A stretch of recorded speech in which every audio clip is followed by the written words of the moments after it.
Palavra do Senhor, e eu os convido a abrir a Escritura em Marcos 16. Eu lerei do verso 14 ao 18, Marcos 16, 14 a 18. No entanto, hoje eu vou pregar só o verso 14. Nós teremos uma série de 3 exposições nesses versos, para que nós possamos desenvolver bem as ideias que aqui estão. Então, Marcos 16, 14 a 18, mas eu vou pregar hoje só o verso 14, que Jesus censura os seus discípulos. Diz assim a palavra do Senhor: Finalmente apareceu Jesus aos 11, quando estavam à mesa, e censurou-lhes a incredulidade e dureza de coração, porque não deram crédito aos que tinham o visto já ressuscitado. E disse-lhes: Ide por todo o mundo e pregai o evangelho a toda criatura. Quem crer e for batizado será salvo, quem porém não crer será condenado. Estes sinais hão de acompanhar aqueles que creem. Em meu nome expelirão demônios, falarão novas línguas, pegarão em serpentes, e se alguma coisa mortífera beberem, não lhes fará mal. Se impuserem as mãos sobre os enfermos, eles ficarão curados. Vamos orar? Nosso Deus, Pai bendito, maravilhoso, estamos diante da Tua Palavra Santa e nós precisamos do Teu Espírito Santo agora, abrindo o nosso entendimento da Palavra, ó Pai, uma vez que há em nós ainda, infelizmente, para vergonha nossa, incredulidade e também, muitas vezes, a dureza no nosso coração, mas que o Senhor, com o Teu poder glorioso e graça sempre eterna, possa nesse momento abrir o nosso entendimento e fazer com que o nosso coração receba a palavra do Senhor nessa noite, a fim de sermos edificados, a fim de sermos confrontados dos nossos pecados, a fim de que também sejamos santificados, ó Deus, que o Senhor possa nos dar essas ricas bênçãos que estamos lhe implorando agora.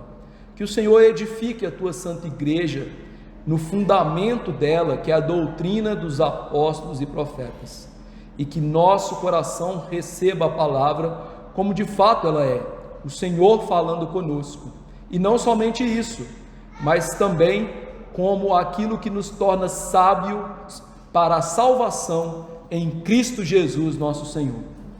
E não somente isso, Deus, a palavra também é a única regra de fé e prática, que assim vejamos, assim creiamos e assim venhamos a praticar.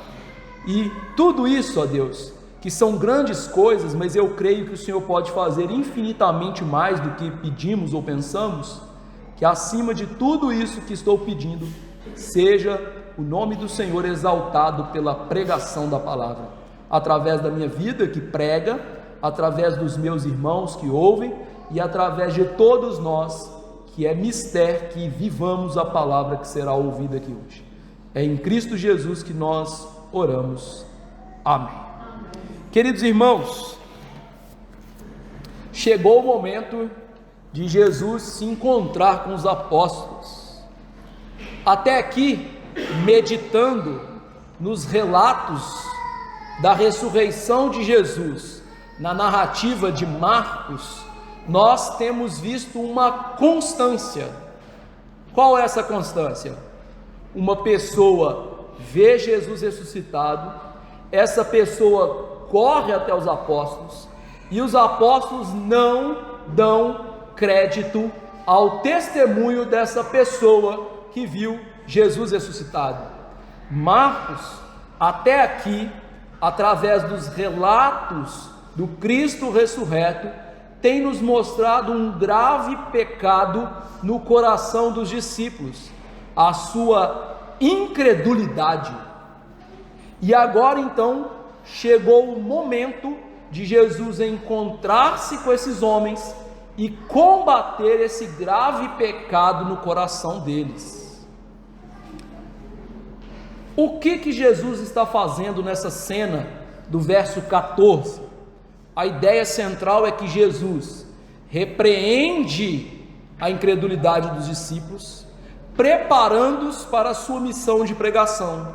Então, nesse versículo, a ideia central é essa: Jesus repreende o pecado dos apóstolos, e essa repreensão tem como objetivo preparar esses homens para a sua missão apostólica de pregar, de levar o reino, de serem testemunhas de Cristo, não só da sua morte, mas também da sua ressurreição.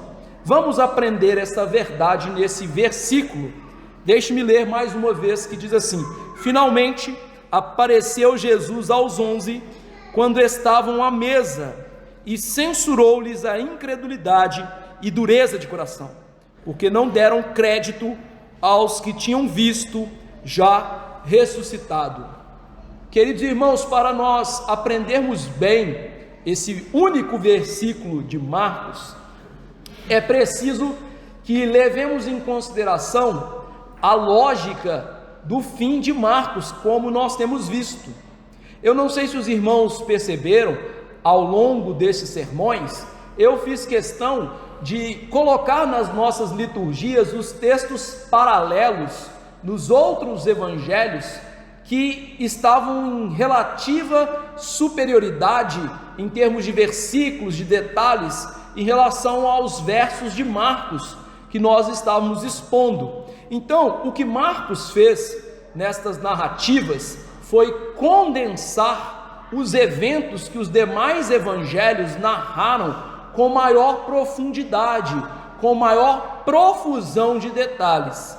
Então, para os irmãos entenderem bem esse verso 14, vocês têm que entender que Marcos está aqui resumindo, enxugando dois eventos num único versículo. Quais são esses dois eventos? Os eventos que nós lemos na nossa liturgia, que estão dispostos em João 20 e Lucas 24. Naqueles dois textos que nós lemos, nós vimos que Jesus apareceu duas vezes para os apóstolos. A primeira vez, ele apareceu aos 10 apóstolos, porque Tomé, que também é chamado de Dídimo, não estava presente. Naquele primeiro encontro, Jesus censurou a incredulidade dos discípulos. Eles acreditaram estar vendo um espírito, e Jesus teve que deixar claro a eles que um espírito não tem carne e ossos, e que, portanto, ele de fato havia ressuscitado. E para provar a eles que Cristo, ou seja, ele mesmo havia ressuscitado, ele comeu peixe e mel com os apóstolos. O segundo evento é aquele que acontece no domingo posterior, disse João, 8 dias depois. Na contagem de dias dos judeus, 8 dias depois do domingo não é segunda-feira, é domingo, porque eles contam o dia de 6 a 6. Então, no próximo domingo, no primeiro dia da semana, mais uma vez esses homens estavam reunidos e Jesus apareceu a eles, e Jesus então foi consideravelmente censurar a incredulidade de Tomé. Veja, o texto de Marcos diz que Jesus uma vez só apareceu aos 11. Então Jesus está aqui aparecendo aos 11, e Marcos então está condensando esses dois eventos, porque ele apareceu primeiro aos 10 e depois aos 11. Na primeira vez ele censurou a incredulidade dos 10, na segunda vez ele censurou a incredulidade só de Tomé. Então vocês perceberam que Marcos condensou os dois eventos em um? Então isso é essencial. Aprendendo isso, o que está acontecendo no nosso texto? A primeira coisa que eu gostaria de destacar, que Marcos diz que Jesus apareceu aos 11 enquanto eles estavam à mesa. Isso parece um detalhe para nós insignificante, mas na verdade naquela cultura era algo significante. Nós, meus irmãos, 2000 anos depois, e sendo mineiros, temos uma cultura muito diferente do Oriente Próximo há 2000 anos atrás. Nós, como mineiros, nós somos hospitaleiros por natureza. Você, às vezes, recebe uma pessoa na sua casa, né, que vai, sei lá, lhe entregar alguma coisa num sol quente, você naturalmente oferece água. Chega um vizinho, você chama o vizinho, mesmo que não tenha muita intimidade, para tomar um café, não é mesmo? Certa vez eu viajei para Alto Caparaó, para subir o Pico do Cristal e posteriormente o Pico da Bandeira, e eu fui com um amigo meu que conhecia algumas pessoas. Em todas as casas que eu passei, eu tive que tomar café. Eu quase tive um surto de cafeína. Eu fui em 3 ou 4 casas num dia e todo mundo me chamou para tomar café e eu não conhecia absolutamente ninguém. No Oriente Próximo, isso não iria acontecer. Se você não conhecesse uma pessoa, você não seria chamado, convidado a estar à mesa com ela. Por quê? A mesa é um lugar de comunhão, um lugar onde pessoas que têm convívio, pessoas que estão próximas, estão juntas. Então, os discípulos estão à mesa e Jesus aparece com eles à mesa. E isso Jesus estava fazendo propositalmente. Jesus poderia ter apresentado a eles em qualquer momento em que eles estivessem no cenáculo, naquela casa, naquele dia, mas ele deixou para aparecer neste momento exato em que eles estavam à mesa. Por quê? Qual o motivo disso? Já que a mesa é um lugar de comunhão, Jesus estava mostrando para eles simbolicamente que eles ainda tinham comunhão com ele. Porque, meus irmãos, o que aconteceu até agora foi falha estrondosa dos apóstolos. Aqueles homens duvidaram em todos os relatos que eles receberam da ressurreição de Jesus. E veja, isso naturalmente os levaria a ter uma ideia: o Senhor Jesus não está mais conosco. Isso foi tão presente na mente dos discípulos que João mostra depois que, mesmo depois de Jesus encontrar com eles aqui agora, Pedro se sentia ainda tão preterido que ele voltou a ser pescador na Galileia. Jesus teve que ir à Galileia e resgatar Pedro e mais 6 outros discípulos. Então esse peso estava no coração deles. Ele aparecer nesse momento é significativo. É como se ele estivesse dizendo: eu ainda tenho comunhão com vocês. Lembre-se, lá no relato de João ele disse por 2 vezes: paz seja convosco.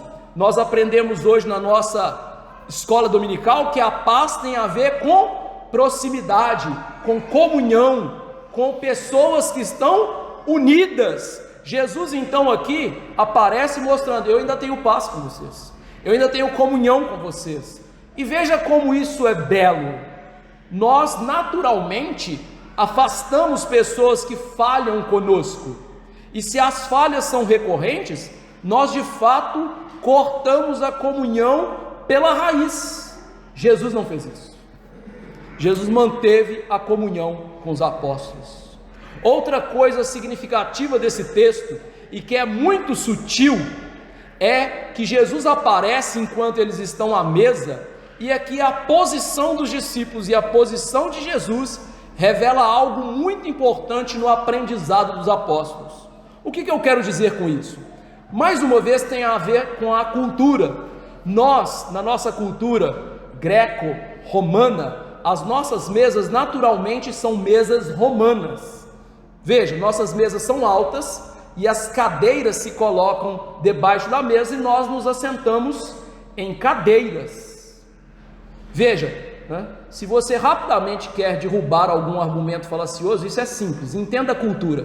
Você lembra daquele filme O Código da Vinci?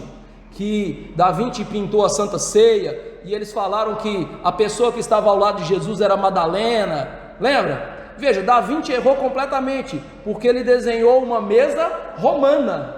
Jesus não estava numa mesa romana. Então Da Vinci, aquele gênio, era um completo ignorante da cultura judaica. E por isso se perde algumas coisas. Que coisas? As mesas judaicas, e geralmente as mesas do Oriente Próximo e até distante, são mesas que se assentam no chão. As pessoas comiam no chão. Já viu esses filmes japoneses? As pessoas se assentam no chão, com aquelas mesinhas ali no chão, e ali elas comem. O Oriente é assim. Então, enquanto Jesus aparece, Jesus está de pé, e os apóstolos estão aonde? No chão.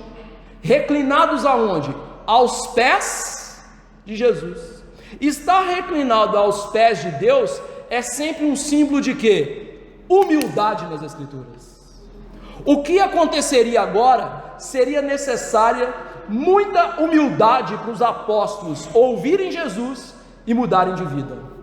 Isto posto, o que Jesus faz? Primeiro, censura esses homens como prova do seu amor.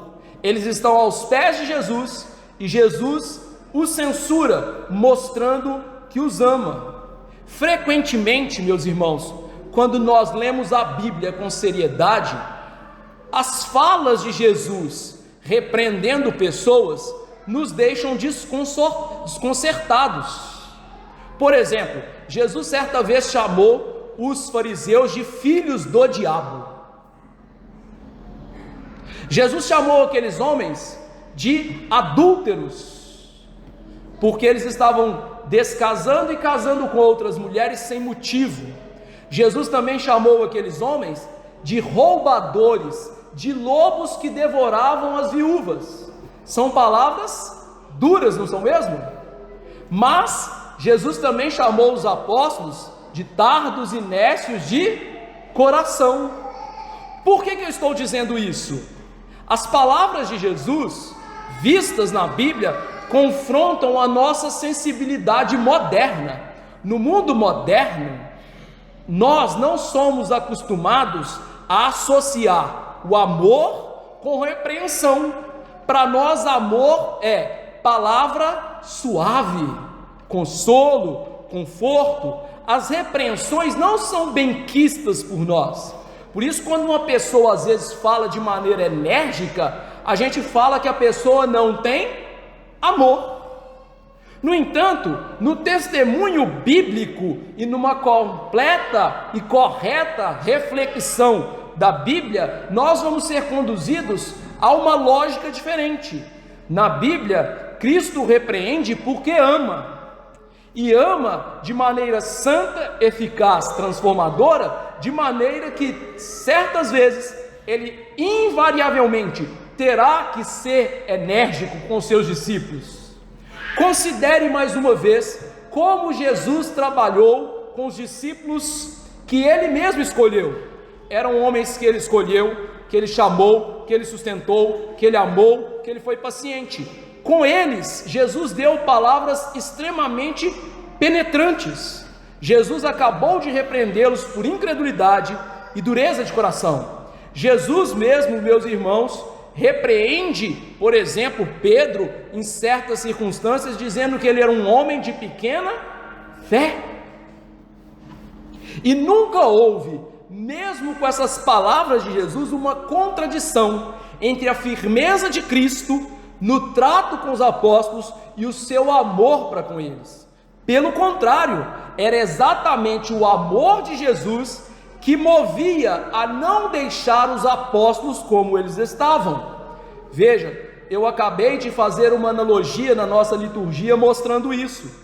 Se as nossas crianças estão mexendo em produtos de limpeza ou em veneno, amor é repreendê-las, é discipliná-las e não deixar que elas morram. O amor de Cristo não podia ver os apóstolos no estado espiritual que eles se encontravam em vários momentos do ministério de Jesus e não os corrigir. Era necessário que ele assim corrigisse esses homens. Por isso o puritano Joe Owen nos ajuda a compreender esse ponto afirmando: Cristo não trata o pecado do seu povo apenas com consolo, mas trata com disciplina santa. Jesus, meus irmãos, nos fere para nos humilhar, e ele nos humilha para nos exaltar, para nos transformar, para nos santificar. E então existe uma chave pastoral essencial aqui. As feridas que Cristo inflige, elas não são destrutivas, elas são restauradoras. Jesus nos fere como médico, e não como inimigo. Veja, o médico, para retirar um tumor de você, ele terá que cortar você com um bisturi. E ele está fazendo isso para lhe matar? Não, para lhe curar. É assim que Jesus faz, com o seu bisturi santo da palavra, como nós vemos em Hebreus 4:12, que discerne os corações, que vai até o mais profundo. Ele expõe o nosso pecado, para nos curar e não condenar. Podemos desenvolver ainda melhor essa verdade, contemplando o coração de Cristo. Cristo repreende severamente aqueles que Ele ama, pois sua intenção nunca é nos afastar, mas sim nos aproximar. Há, portanto, uma ternura escondida até mesmo nas palavras mais duras do Salvador para nós. Veja, certa vez Davi escreveu um salmo, e óbvio, ele escreveu inspirado, que ele nos diz claramente que nós não devemos ser como mulas. Ele está chamando você de mula, mas ele está fazendo isso de maneira o quê? Santa. Veja, Deus faz isso na Bíblia, e a gente é cheio de pudor com essas coisas. Certa vez Deus chamou Israel de prostituta, para transformar Israel, e a gente fica assim: não, isso não pode acontecer. Claro que pode. É assim que Deus combate o nosso pecado, com palavras enérgicas. Porque assim como os discípulos, nós somos tardos e nécios de coração para crer na palavra, para crer em Deus, para mudar de vida. Isso então nos leva a uma pergunta inevitável: como você reage diante da repreensão de Jesus? A maneira como você reage às repreensões diz muito sobre o seu coração, diz muito sobre você.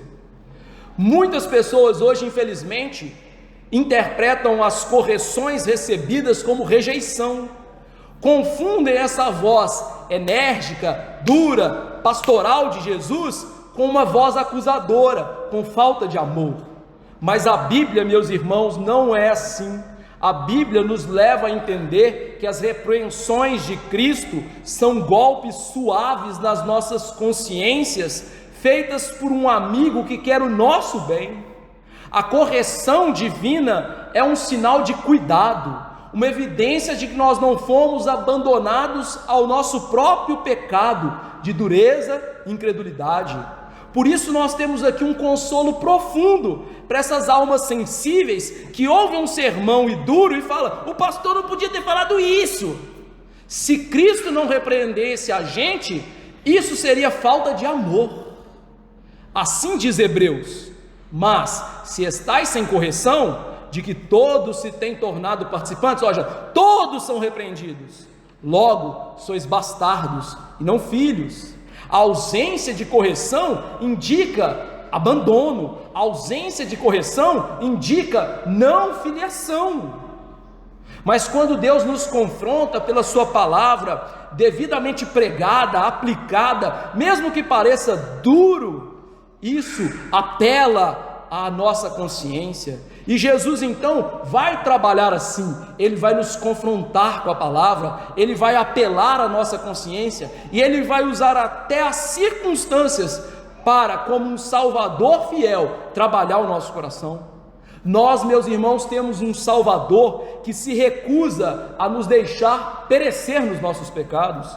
Nós temos um Salvador que trabalha profundamente em nossos corações, que somente Ele pode mudar.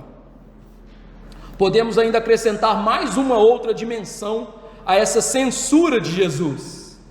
Ao lembrar das repreensões de Cristo, nós devemos lembrar que Cristo nos repreende inseridos na aliança da graça. Ou seja, as repreensões de Cristo não são como os juízos temporários que caem sobre o mundo.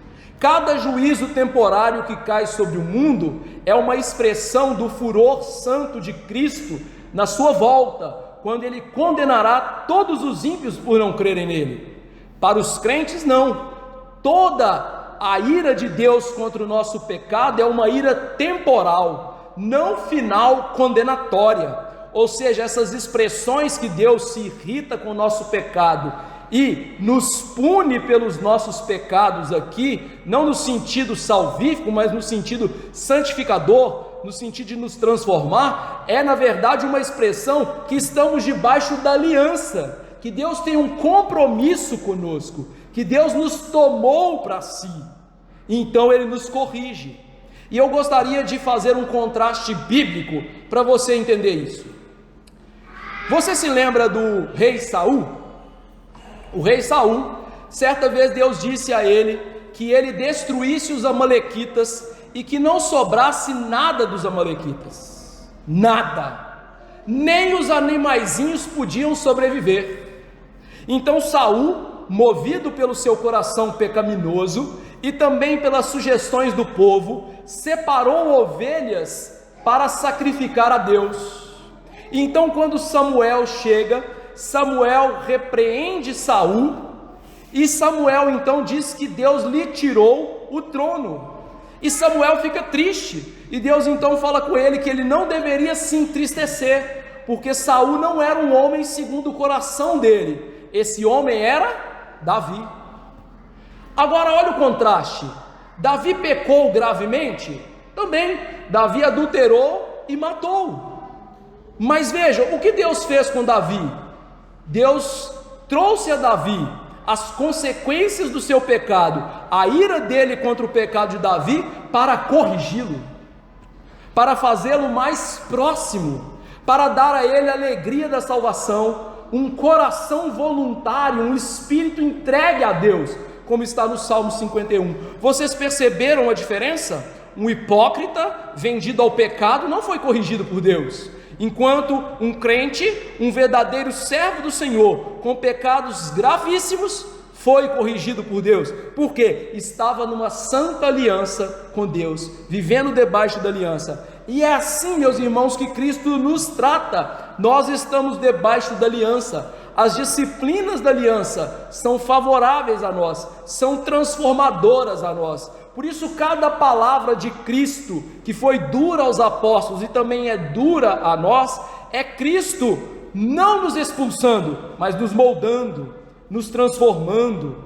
Por isso Jesus confronta a incredulidade desses homens, porque Ele está preparando esses homens na sua aliança para serem servos melhores, mais piedosos, mais crentes, por assim dizer. Além disso, nós podemos acrescentar aqui que a correção de Jesus é uma prova de filiação. Hebreus 12, 6 e 7 diz: porque o Senhor corrige a quem ama e açoita todo filho a quem recebe, é para a disciplina que perseverais. Deus vos trata como filhos, pois que filho há que o pai não corrige? Ou seja, Cristo repreender esses homens é uma marca de que eles pertencem a Deus, de que de fato eles são filhos de Deus, e que Deus então, por amá-los, trabalha no coração deles, não os deixa vendidos aos seus próprios pecados. Além disso, queridos irmãos, essa é a maneira pedagógica de Deus trabalhar no seu amor conosco. Deus trabalha disciplinando. Hoje nós temos no nosso mundo moderno a seguinte opinião de que nós não podemos disciplinar nossos filhos. Em alguns países existe até uma lei chamada de lei da palmada, que você não pode dar uma palmada nos seus filhos, certo? No entanto, a Bíblia diz o quê? Quem ama o seu filho, cedo o corrige.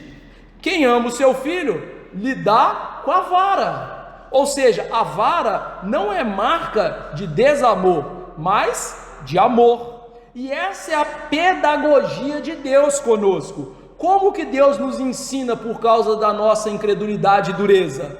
Através das disciplinas.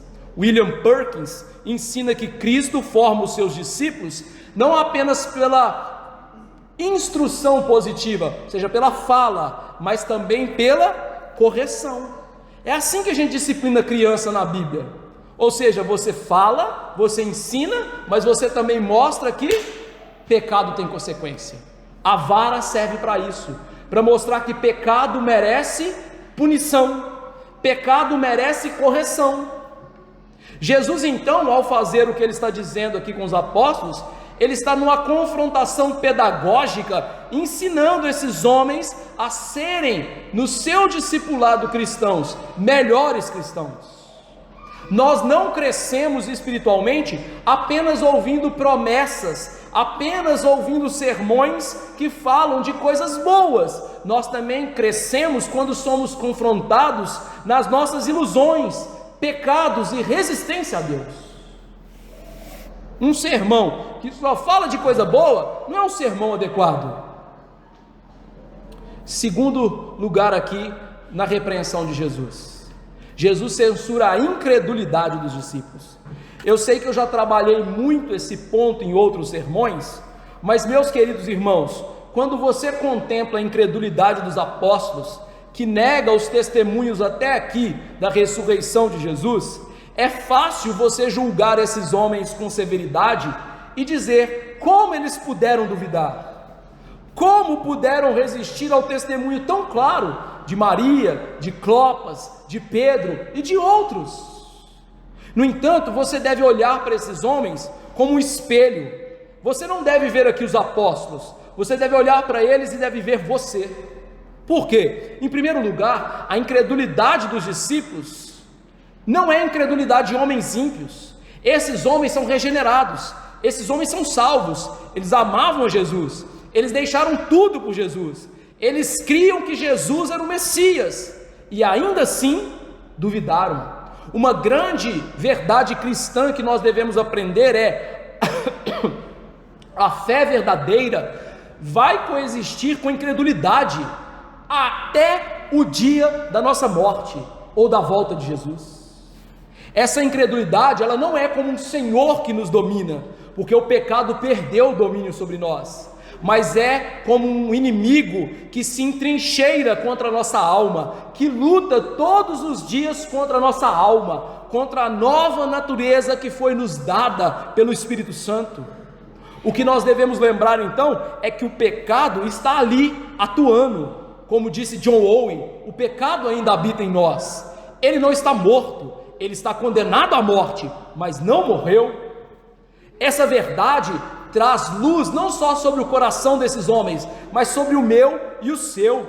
A incredulidade que você vê neles não significa ausência de graça, significa que a graça ainda não havia transformado completamente esses homens pela santificação, e isso deve nos humilhar, porque é assim que somos.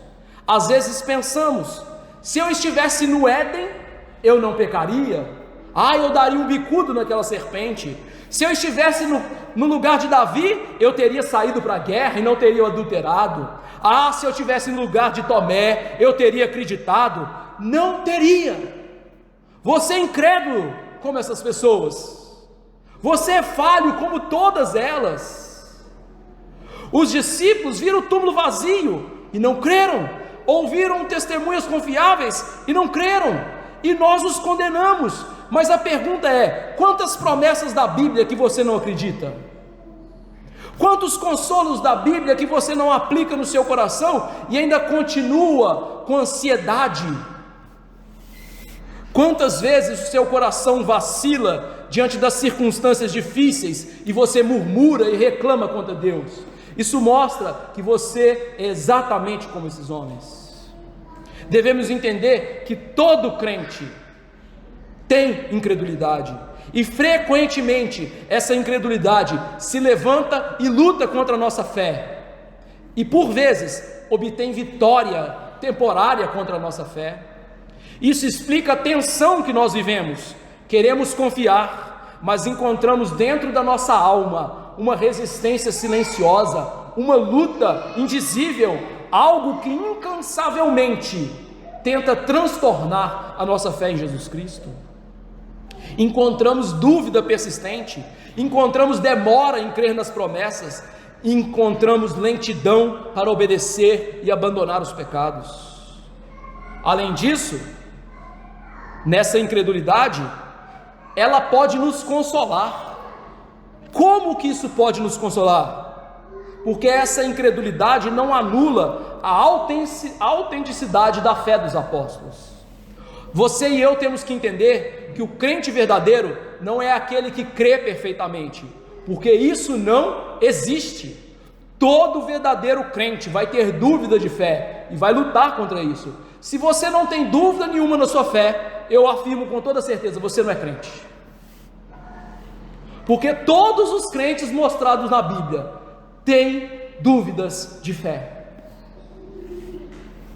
Mas aquele que tem essas dúvidas, mesmo que lutando com elas, continua se voltando a Cristo, esse é o verdadeiro crente.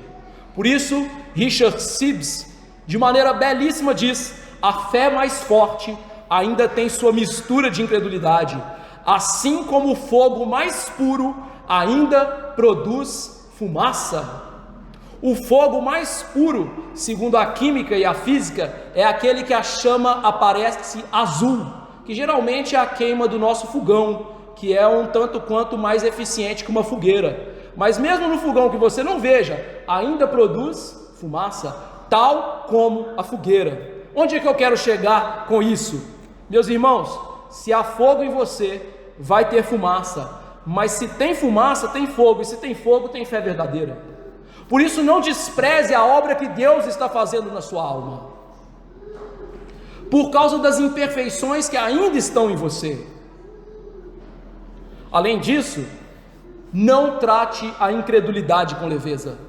Jesus censurou a incredulidade dos discípulos. A Bíblia não permite que nós tratemos a incredulidade com leveza. E embora remanescente, embora que ela vá ficar em você até o dia da sua morte, ou da volta de Jesus, o que acontecer primeiro, a incredulidade nos acompanha os melhores homens, como uma sombra acompanha o corpo, sempre haverá sombra. Ela está presente, constante, insistente, mas tem que ser combatida com diligência. Pense bem, o que a incredulidade faz com você? Ela rouba a sua paz. A incredulidade obscurece o brilho da sua fé. A incredulidade, meus irmãos, é como uma sujidade no ouro. Ela não destrói a substância do ouro, mas prejudica a sua beleza. Por isso a incredulidade do crente não anula a nossa salvação, mas enfraquece o nosso consolo, diminui nossa alegria, atrasa a nossa obediência, e é por isso que devemos combatê-la. E ao observar tudo isso, nós vemos a beleza de Jesus. Ele continuou insistindo com esses homens, repreendendo-os. Ele não os rejeita, ele não abandona, ele não revoga o chamado deles, não os exclui da missão. Antes, ele corrige a incredulidade, porque ele ama. Por isso a sua repreensão aqui em relação à incredulidade deles é a prova do amor de Jesus. Algo que eu gostaria de destacar também é que Jesus não só censura a incredulidade, mas diz Marcos, a dureza de coração. Veja, meus irmãos, que Jesus não repreende só um problema dos apóstolos, mas ele repreende também aquilo que estava por trás daquele problema, a dureza de coração. E a dureza de coração é uma das mais solenes e perigosas condições espirituais que uma alma pode se encontrar. Por quê? O que ela é? A expressão dureza de coração, no grego, é uma palavra só, esclerocardia. Cardia, coração. Esclero, de atrofiamento. Você já viu as pessoas que têm esclerose múltipla e por aí vai. Ou seja, essa doença da alma é uma resistência espiritual. Ela não é uma frieza emocional ou uma disposição psicológica rígida, mas é uma doença da alma moral e espiritual. Ela é um coração que resiste a Deus, é um coração que se fecha à voz de Deus, um coração que se torna insensível tanto às ameaças quanto às promessas de Deus na sua palavra. Portanto, a esclerocardia ou doença de coração é uma doença da alma silenciosa, progressiva e que, se não tratada pela graça, é fatal. Deve-se lembrar que o pecado possui uma natureza enganosa. O pecado nunca vai aparecer diante de você dizendo assim: sou o seu inimigo, quero destruí-lo. Ele sempre aparece em você, diante de você, como um amigo, como alguém que quer lhe dar prazer, uma solução fácil para as coisas.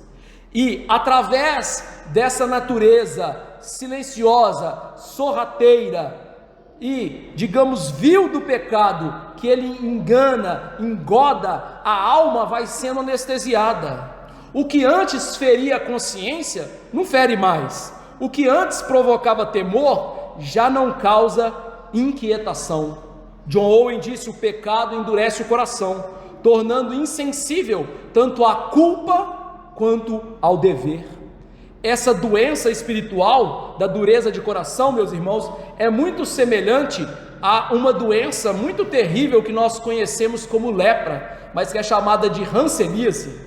Aquela doença aparece manchas no corpo, e onde se aparece, aquele lugar se torna indiferente. Você pode queimar aquele lugar e a pessoa não vai haver nenhuma dor ali. No entanto, aquilo vai consumindo e consumindo a pessoa, destruindo-a viva. Assim é a dureza do coração. E o perigo está no seguinte: a dureza de coração não é abrupta, ela não está hoje no nosso coração nascendo e amanhã estamos completamente insensíveis. Não, ela é gradual. Cada concessão que você faz ao pecado é uma direção e um passo que você torna em direção à insensibilidade. Ou seja, cada momento que você fala assim: isso aqui é pecado, mas eu vou fazer, aquilo vai lhe tornando mais e mais insensível. E essa realidade então me conduz a uma pergunta: como o seu coração reage à palavra de Deus? O coração duro é aquele que ouve as ameaças, ouve as promessas, mas permanece inalterado. Não é ausência de exposição à verdade que define dureza, mas a ausência de resposta à verdade. Uma pessoa pode se sentar durante anos ouvindo uma pregação fiel e conhecer as doutrinas da graça, pode concordar intelectualmente com elas e ainda assim possuir um coração endurecido. Veja se não é isso que está acontecendo com os apóstolos. Eles ficaram 3 anos ouvindo Jesus, eles concordavam com as coisas que Jesus dizia, mas Jesus diz: vocês estão com o coração duro. E eles não ouviram o pastor Fábio, eles ouviram Jesus, cara a cara.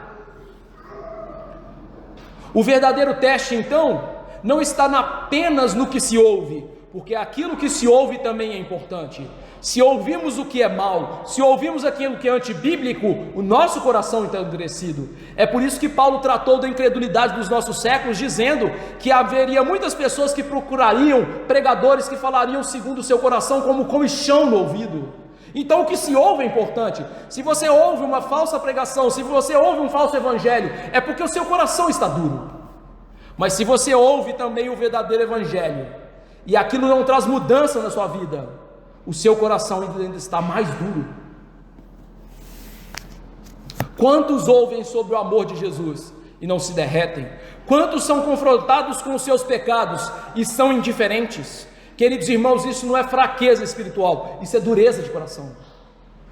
E nós podemos aprofundar ainda mais essa análise ao afirmar que a dureza se manifesta quando a alma não é afetada pelo pecado e pelas misericórdias de Deus. A pessoa peca e ela não é afetada. Deus oferece a sua misericórdia e ela não é afetada. Então aqui está diante de nós um diagnóstico penetrante. Um coração duro não responde nem à lei que aponta o pecado, nem ao evangelho que aponta para a misericórdia ao pecado. A lei não quebra, o evangelho não atrai. Ele pode falar contra o pecado, ela pode até reconhecer a gravidade do pecado, mas essa pessoa não sente o pecado como um peso pessoal na sua vida. Não há quebrantamento, não há tristeza segundo Deus, não há clamor à misericórdia de Deus. E no entanto, nesse estado extremamente perigoso, aquela dureza convive com uma religião aparente. A pessoa pode continuar lendo a Bíblia, pode continuar praticando sua devocional, continuar tomando santa ceia, continuar indo na igreja, continuar falando de maneira piedosa e estar endurecida. A dureza do coração não é necessariamente barulhenta, muitas vezes ela é silenciosa e respeitável.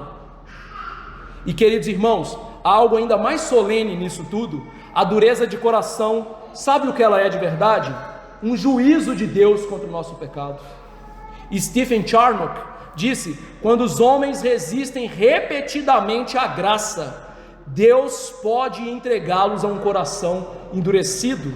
Foi isso que Paulo viu em Romanos 1:28, e por haverem desprezado o conhecimento de Deus, o próprio Deus os entregou a uma disposição mental reprovável para praticarem coisas inconvenientes.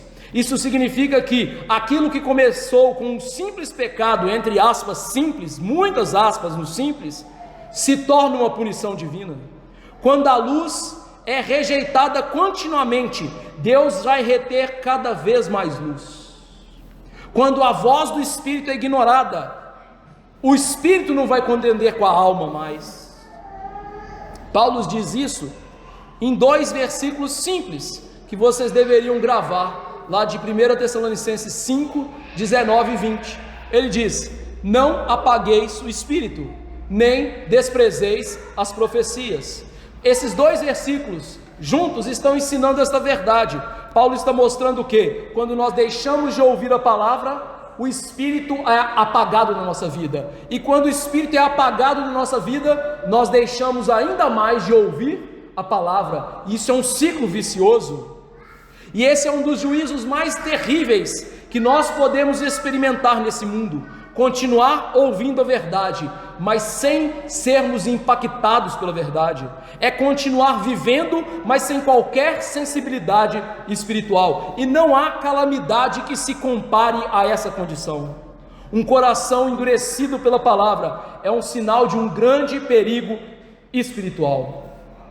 E em contraste, eu gostaria de apresentar para os irmãos a solução, a beleza e a ternura do coração regenerado e que está vividamente bem no sentido espiritual. Enquanto um coração de pedra é insensível aos golpes da palavra, Deus tem para nós a solução, que é o coração de carne que treme, se dobra e responde à palavra.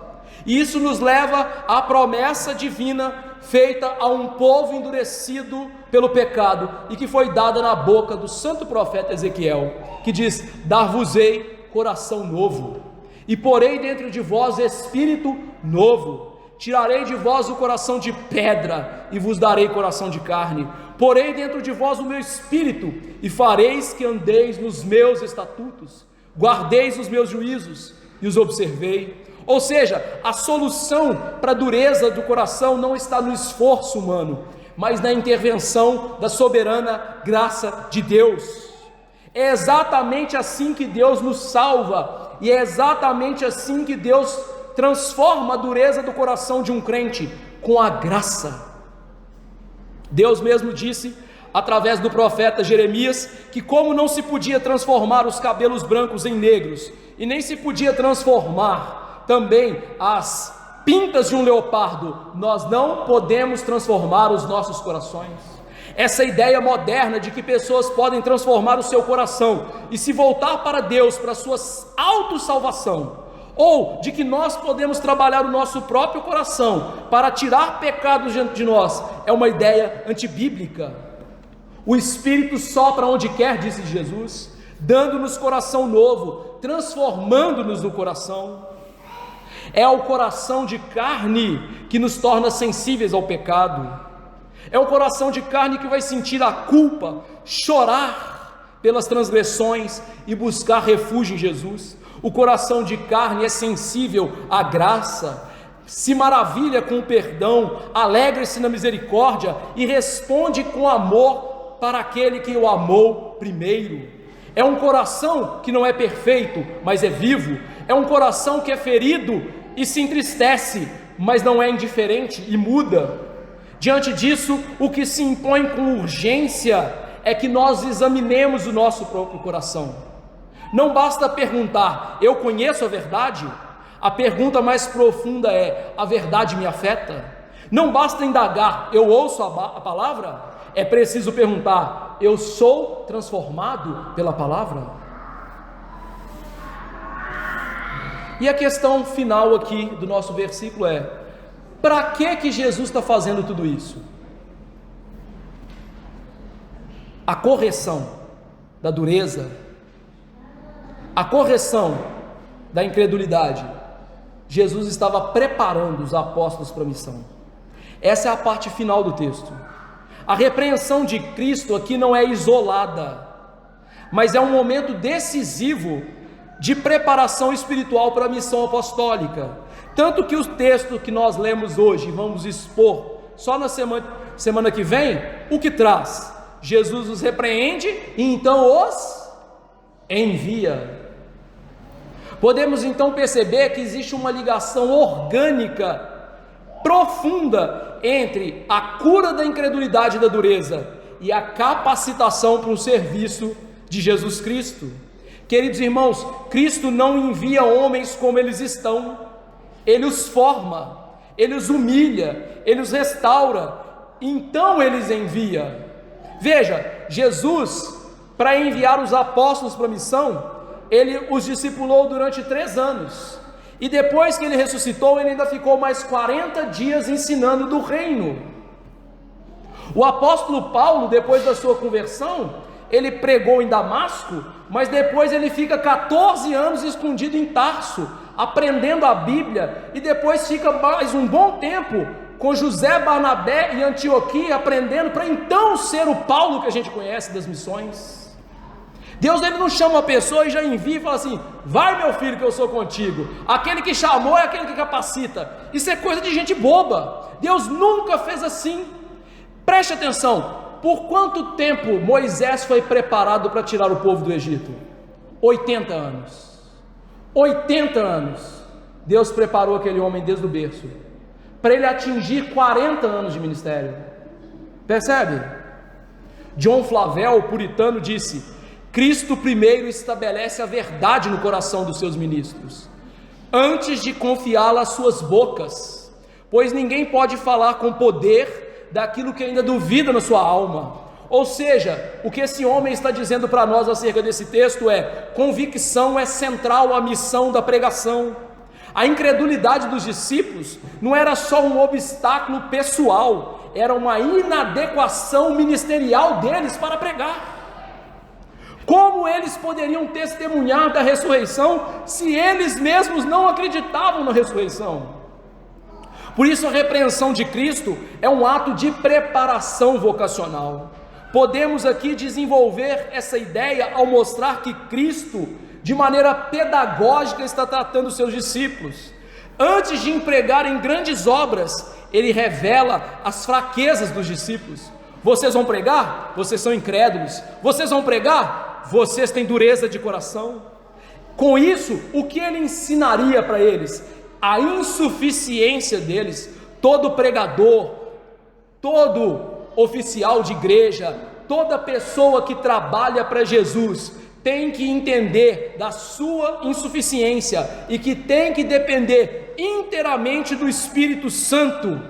E veja, Jesus, lá em João que nós lemos, disse que o Espírito Santo lhe seria dado. Lucas disse que eles não deveriam se afastar da Judéia, para que o Espírito descesse de maneira capacitatória. Jesus estava mostrando para eles: vocês são fracos, e vocês precisam de graça, vocês precisam do Espírito Santo. Isso é profundamente coerente com a graça de Deus. Deus não usa instrumentos autoconfiantes, mas homens quebrantados. A incredulidade exposta dos discípulos não apenas precisava ser corrigida, precisava ser revelada, e só assim eles estariam aptos a depender não de sua percepção, mas da promessa do poder de Deus. É nesse sentido, a repreensão desse texto funciona como uma espécie de última humilhação apostólica, antes do crescimento espiritual e do envio apostólico. Cristo estava preparando os seus discípulos para o ministério que exigiria uma fé inabalável, diante da intensa oposição que viria através da humilhação, mostrando o quanto eles precisavam crescer e serem transformados. E aqui eu quero fazer com vocês uma viagem no tempo. 3 dias antes, Jesus disse para eles: todos vocês vão me negar. E todos eles, unânimes, foram contra a palavra de Jesus, que é a palavra do próprio Deus, dizendo: nós não vamos, se precisar a gente morre pelo Senhor. Você percebeu o que Jesus está fazendo? Eles eram autoconfiantes, eles se achavam demais, eles achavam que eles tinham poder neles mesmos, eles foram contra a palavra de Jesus, e Jesus agora está mostrando: é errado o que vocês fizeram. Vocês tiveram um coração endurecido e vacilante, vocês não estavam prontos para a vocação que eu tenho para vocês. Daí Richard Baxter dizer sobre o ministério pastoral, ecoando esse texto: a obra do ministério requer homens profundamente convencidos das verdades que pregam, pois falar friamente de coisas eternas é trair tanto a Deus quanto as almas das pessoas. Trazendo isso para o nosso texto, já que ele está ecoando isso, percebe-se que Cristo não tolera a fé superficial daqueles homens. Eles seriam embaixadores do Evangelho, eles tinham que ter uma fé muito mais profunda. Daí Cristo ter dito a Pedro: quando tu te converteres, fortalece os seus irmãos. E é aqui que Jesus está fazendo isso.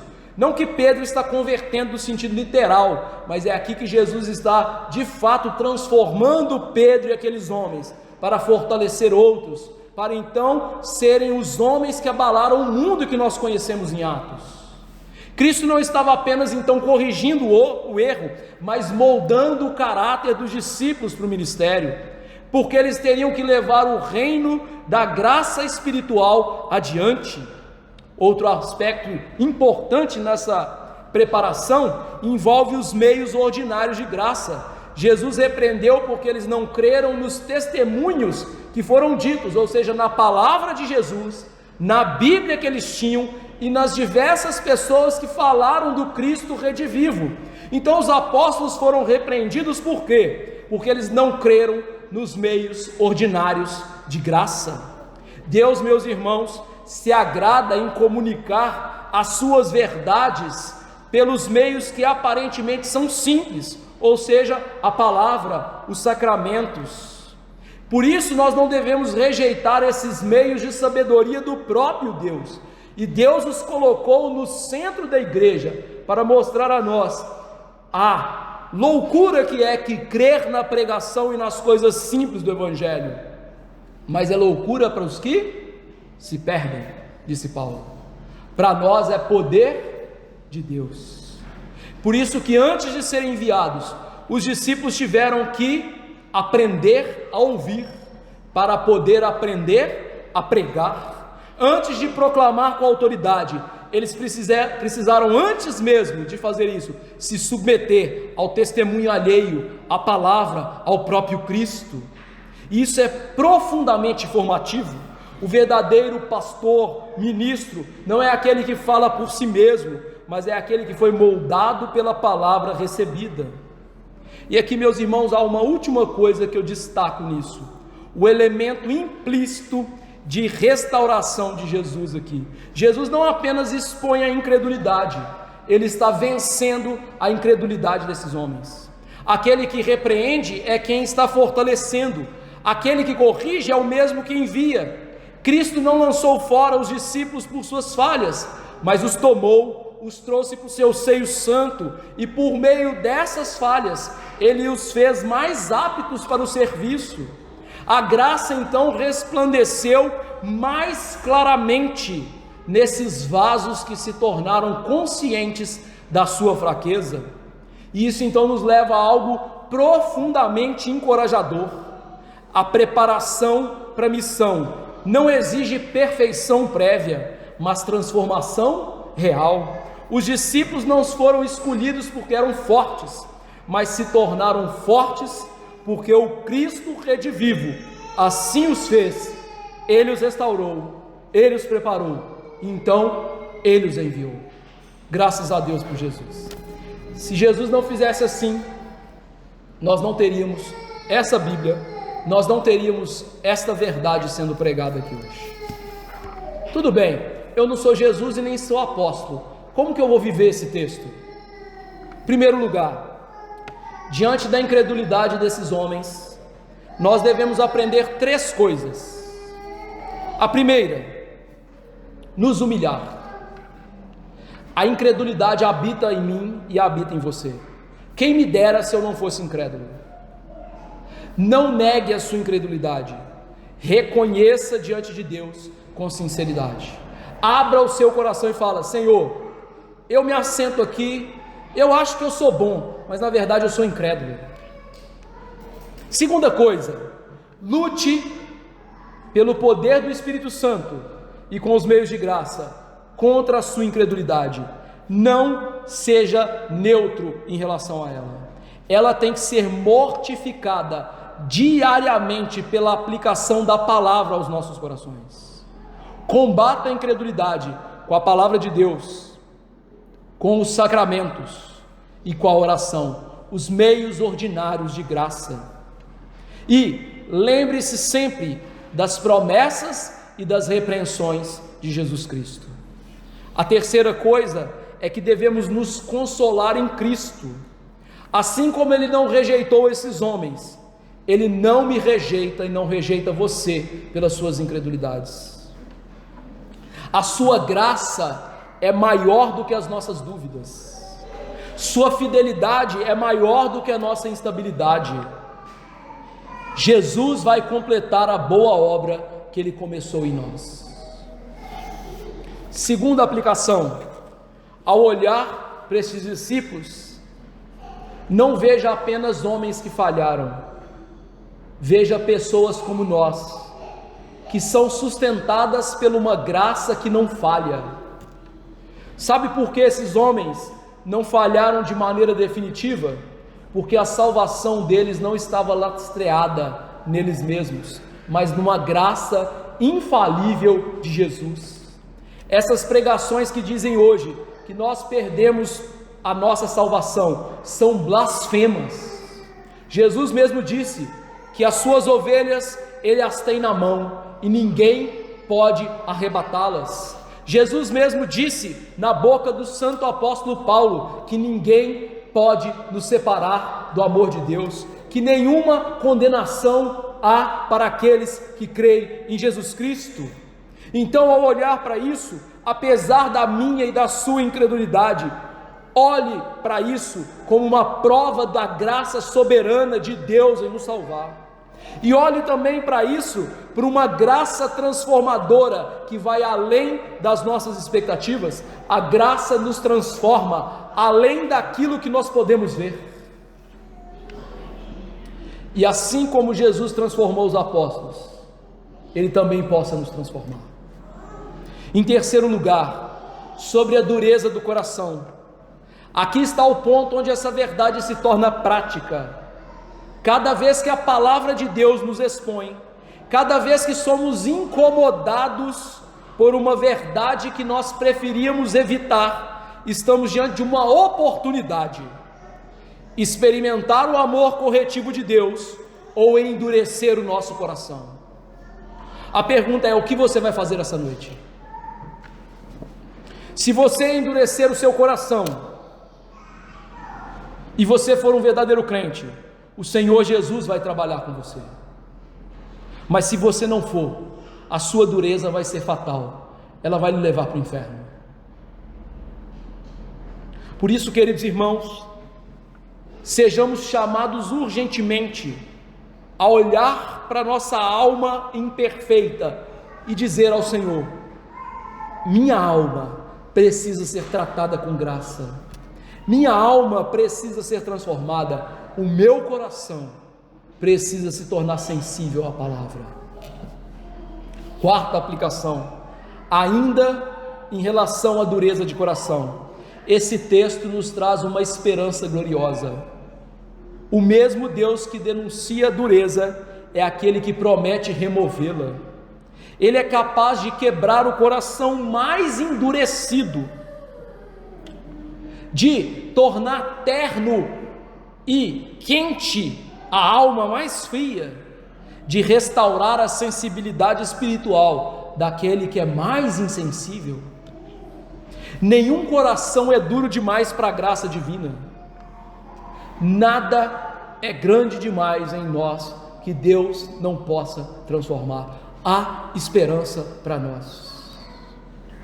Quinta aplicação: onde essa graça deve ser buscada? Ela deve ser buscada nos meios que Deus mesmo estabeleceu. A palavra deve ser ouvida com atenção e oração. O pecado deve ser considerado, deve ser revisto e deve ser confessado com sinceridade em oração. E acima de tudo, é necessário clamar: tira de mim o coração de pedra e dá-me um coração de carne. A presença de Deus deve ser buscada com perseverança, e assim, meus irmãos, essa graça tão necessária ser-nos-á dada, não pelo que fazemos, mas como o próprio nome diz, ela é graça, ela é um favor imerecido de Deus. Sexto lugar: não se contente com uma religião sem vida, com uma fé sem afeto, com uma ortodoxia sem quebrantamento. Antes que eu e você desejemos um coração vivo, sensível à voz de Deus, quebrantado pelo pecado e aquecido pela graça. Pois no final, não é o que sabemos, nem o quanto fazemos externamente, mas o estado do nosso coração diante de Deus, que revelará a nossa verdadeira condição espiritual. E que o Senhor, e sua infinita misericórdia, nos livre da dureza, nos conceda espírito sensível, humilde e obediente, e que para a glória do seu nome, o nome eterno do Senhor, as nossas almas sejam levadas pela disciplina do Senhor a falar como Davi: cria em mim um espírito inabalável. Sétimo lugar: lembre-se que Cristo aplica suas palavras como um médico aplica o remédio. Isso é precisamente onde a doença está. Isso significa que as repreensões não são arbitrárias, elas são direcionadas, precisas, eficazes. Jesus não fere ao acaso, ele toca exatamente o ponto onde precisamos ser transformados. E veja, Jesus fala conosco por meio da exposição da palavra. Os nossos sermões precisam ser assim, precisam ser direcionados aos nossos pecados, precisam ser direcionados às nossas fraquezas. Afinal, como veremos a nossa doença sem o exame adequado? Como clamaremos por mudança se não vermos que precisamos de mudança? Sabe aquelas pessoas ofendidinhas e ficam assim: o pastor está dando recado do púlpito? Esse tipo de gente é gente que não entendeu ainda que a palavra precisa ser aplicada com precisão. Eu sei que tem pastor que abusa, né? Fala assim: hoje eu vou pregar, o fulano vai estar lá, eu vou falar sobre isso. Não deve ser assim. Mas, queridos irmãos, nós não devemos deixar de aplicar a palavra com insistência, com incisividade, com repreensão, porque é isso que muda o nosso coração. Deixe de ser um cristão mimimi nos nossos dias. Sabe por quê? Certa vez disse Deus através da boca de Jeremias, o povo estava falando assim: dura é a palavra do Senhor, dura é a palavra do Senhor. E Deus falou assim: vocês nunca mais vão falar isso. O dia que vocês falarem isso, eu vou destruir vocês. E Deus destruiu eles mesmos. Nós não devemos falar que as palavras de Deus são duras, elas são uma bênção para nós, mesmo que aparentemente sejam enérgicas e duras. E veja, eu coloquei entre muitas aspas aqui. Oitavo lugar: diante disso, não tema as repreensões de Jesus. tema um coração insensível a Jesus. Pare de resistir à voz de Jesus. Pare de, na sua negligência e incredulidade, deixar de ouvir a palavra e mudar diante do que está se ouvindo na palavra. Pare com isso.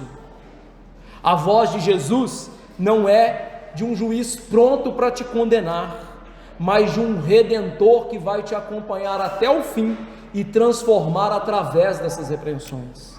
Receba as repreensões de Jesus com amor, se submeta com humildade, e que elas façam a obra no seu coração, porque aquele que fere é o que cura, aquele que humilha é o que exalta. E Jesus faz isso com uma ternura tal, que mesmo entre as palavras duras de Jesus, deveriam nos aproximar com ardor, amor e desejo no coração. Nona e penúltima aplicação. Acerca da preparação apostólica, nós vemos um padrão permanente para a igreja. Hoje nós não temos mais apóstolos. Como diria John Stott, apóstolo bom é apóstolo morto. Por que nós não temos mais apóstolos? Lá em Atos, no capítulo 1, quando os discípulos foram substituir Judas, o critério para o apostolado foi dado. Para ser apóstolo você tinha que ser chamado diretamente por Jesus, você tinha que ter visto Jesus ressuscitado, e você tinha que ter andado desde o princípio com Jesus, lá do ministério na Galileia, até a sua ascensão aos céus. Alguém hoje é capaz de fazer isso? Não, então nós não temos apóstolos. Mas a maneira como Deus prepara hoje é a maneira como Ele também preparou os apóstolos. Como? Ele ensina, Ele prova, Ele honra o serviço, Ele humilha, Ele aprova, então Ele envia. Se assim fosse feito, muitas igrejas hoje que existem nem seriam igrejas, não é mesmo? Que estão ali com pastores que nunca foram treinados, mal sabem ler os textos da Bíblia, mal sabem o que está escrito em cada texto. Mas teríamos menos igrejas? Sim, mas teríamos igrejas mais bíblicas, não é mesmo? O que é melhor?